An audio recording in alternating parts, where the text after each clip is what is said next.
ये है न्यूटन का गुरुत्वाकर्षण नियम। एक बहुत ही इम्पोर्टेंट हेडिंग है जिसको हम कक्षा 9 से लेकर चलते हैं।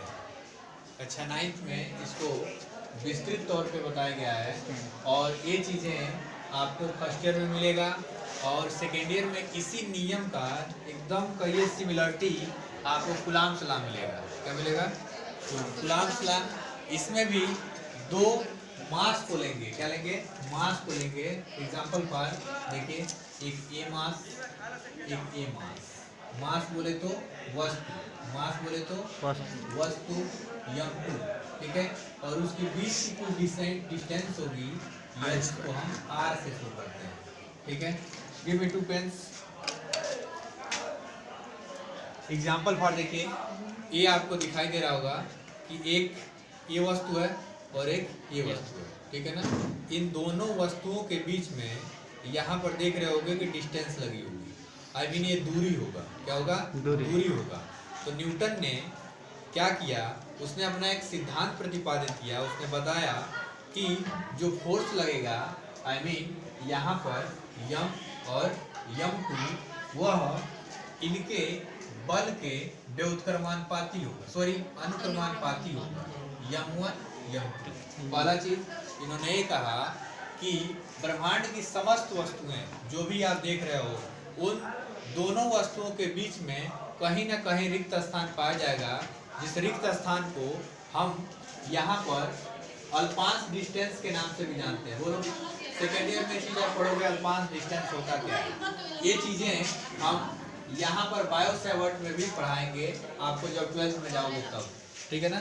यहाँ पे अल्पांश दूरी के लिए बताया जाता है कि यहाँ पे थोड़ी सी जो दूरियाँ होती है, डेलियल लिया जाता है, थीटा होता है, आर होता है, ये धारा होता है।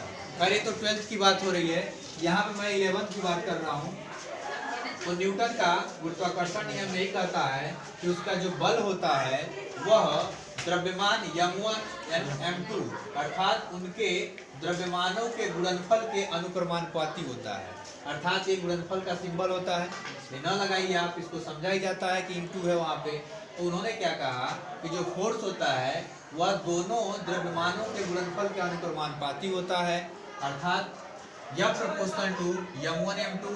सेकेंड केस उन्होंने क्या कहा कि जो उनकी बीच की डिस्टेंस होती है उसके वर्ग के व्युत्क्रमानुपाती होता है, अर्थात यह प्रोपोर्शनल 1/r²। ये हो गया। अब इसको एक पास अगर हम करते हैं, अथवा लेफ्ट हैंड साइड यह प्रोपोर्शनल टू m1 m2/r², ठीक है। और after some time I tell to you, if proportional sign has gone one constant value R G या के या म्यू0 या म्यू0 का इनफाइनाइट कुछ भी रख सकते हो आप। तो यहाँ पे हम जी लेंगे। क्या लेंगे? जी लेंगे। तो इक्वल टू का सिंबल हटा, कैपिटल सॉरी इसका सिंबल हटा प्रोपोर्शनल का, तो जी m1 m2/r²। ये हो गया आपका।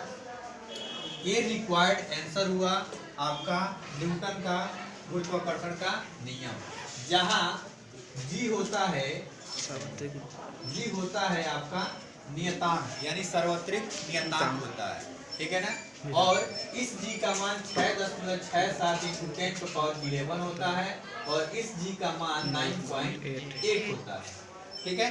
तो हम अभी इस न्यूमेरिकली वैल्यू पर ना जाएं। अब इसमें आप क्या किया जाता है, इसमें पूछा जाता है कि find the value of G and find the unit of g and find the dimension of g, यानी तीन चीजें आपको पता होनी चाहिए, ठीक है। तो इसको फाइंड करने के लिए सर्वप्रथम इसको हम मैथमेटिकल टर्म में कन्वर्ट करते हैं। जैसे मैं इसको अब इरेज करने जा रहा हूँ, ठीक है ना। Any doubt? किसी को कोई प्रॉब्लम है? बोलो, समझ में आया? फिर देखो इसका कैसे मैं डायमेंशन और यूनिट निकाल रहा हूँ, ठीक है। No talking to every student. यहाँ देखिए आप, यहाँ पर f equal to ji m1 m2/r²। ये देखो, इसका क्रॉस मल्टीप्लिकेशन करो आप, ओके करोगे, ये मिलेगा आपका जी m1 m2 equal to f × r²। मिला। यहाँ से आप g equal to f r² by m1 m2। यहाँ तक कोई प्रॉब्लम बोलो? No problem. अब देखो यह आपका f है, ये आपका f है, ये आपका क्या है? f है। तो यह बोलते हो फोर्स है। क्या है? फोर्स है। तो फोर्स का यूनिट न्यूटन, फोर्स का यूनिट न्यूटन। ये हो जाएगा आपका न्यूटन। ये है डिस्टेंस आई मीन दूरी, तो दूरी का मात्रक मीटर, और मीटर पे स्क्वायर दिया हुआ है, ये हो जाएगा मीटर स्क्वायर। क्लियर? अपन मास डबल है, मास कितना है? डबल है। तो मास का यूनिट क्या होता है? केजी होता है। यह फंडामेंटल क्वांटिटीज होते हैं जो आपको बेसिकली पढ़ाया होगा कि फंडामेंटल क्वांटिटीज 7 होते हैं, 7 होते हैं मूल राशियां। उसी का एक और यही है, यानी द्रव्यमान। तो द्रव्यमान का केजी यहाँ पर हुआ केजी इंटू केजी, हो गया। अब इसका स्क्वायर करेंगे हम लोग, तो यन अर्थात न्यूटन मीटर स्क्वायर प्रति किग्रा स्क्वायर, हो गया। यह इसका क्या हुआ? यूनिट हुआ। क्या हुआ? यूनिट हुआ। एक चीज और बच रहा है आपका डायमेंशनल। तो अगर ये समझ गए हो तो इसको स्क्रीनशॉट कर लो। ओके, मिटाऊं?